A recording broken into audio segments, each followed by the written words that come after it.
it is unusual, it would seem to me, to have unanimity on the overall decision, but the kind of scatter in terms of the predictions of where the terminal rate may be and how many more interest rate hikes there are likely.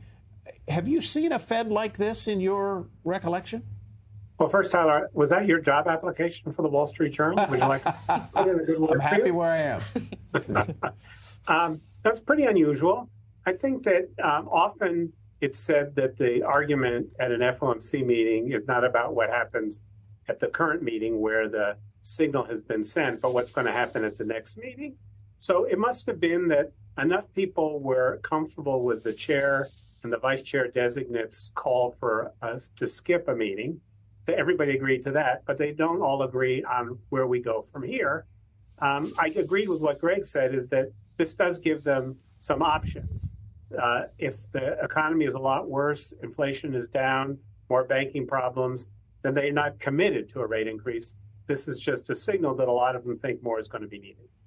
David, do you think this is the stock market's fault? Is this ChatGPT's fault? Is this NVIDIA's fault? I don't know. Greg made a good point in a piece he did for the Wall Street Journal that to the extent that the market is happy, that tends to give the economy more oomph and makes it harder for the Fed to slow things down. So that I don't think it's the stock market's fault, but financial conditions are a problem here.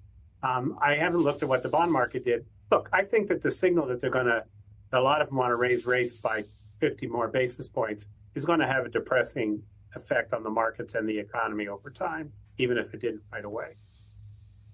Greg, you want to react there? Yeah, I mean, it's just kind of interesting. Like, if you actually go into the internals of the market, and people have pointed this out to me, is that the median stock actually is really well behaved. Like, I think the equal weighted S&P is actually kind of flat for the year, right? So it's basically 10 stocks. It's like 10 stocks, right? It's like of the NVIDIA return. and then a bunch of other stuff, right? So, I mean, if you're a stock analyst, strategist, you say, oh, this market's not carried away. It's just like 8 stocks.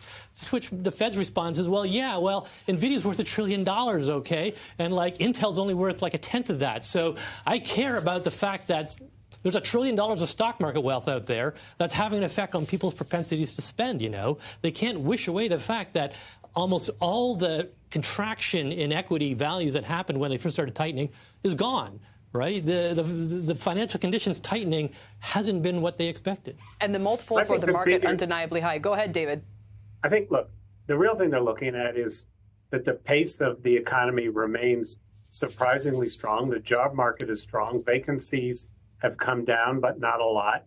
And inflation is coming down, but painfully slowly. So that's a recipe for we need to do more. And I think that's what the message they sent today.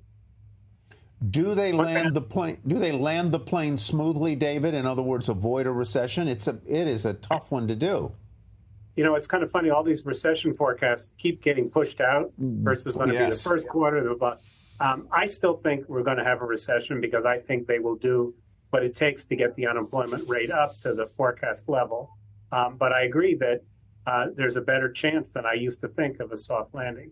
I think the thing to watch for in the press conference is if we can tell where Jay Powell is in this spectrum. Is he in the raised rates twice or is he not? I don't know if he'll tell us, but people will be trying to dissect his adverbs and his eyebrow raises to see how hawkish he is relative to the... I was wondering the same thing. How do we find out where the chair sits on this? Well, I was going to say that one thing that some folks have noticed is that Powell often has a habit of, like, whichever direction the statement goes, he tends to dial it back in the presser. So, like, my sort of, non-specific prediction would be that it's probably a little less hawkish. He's going to sound a little more dovish than the statement did,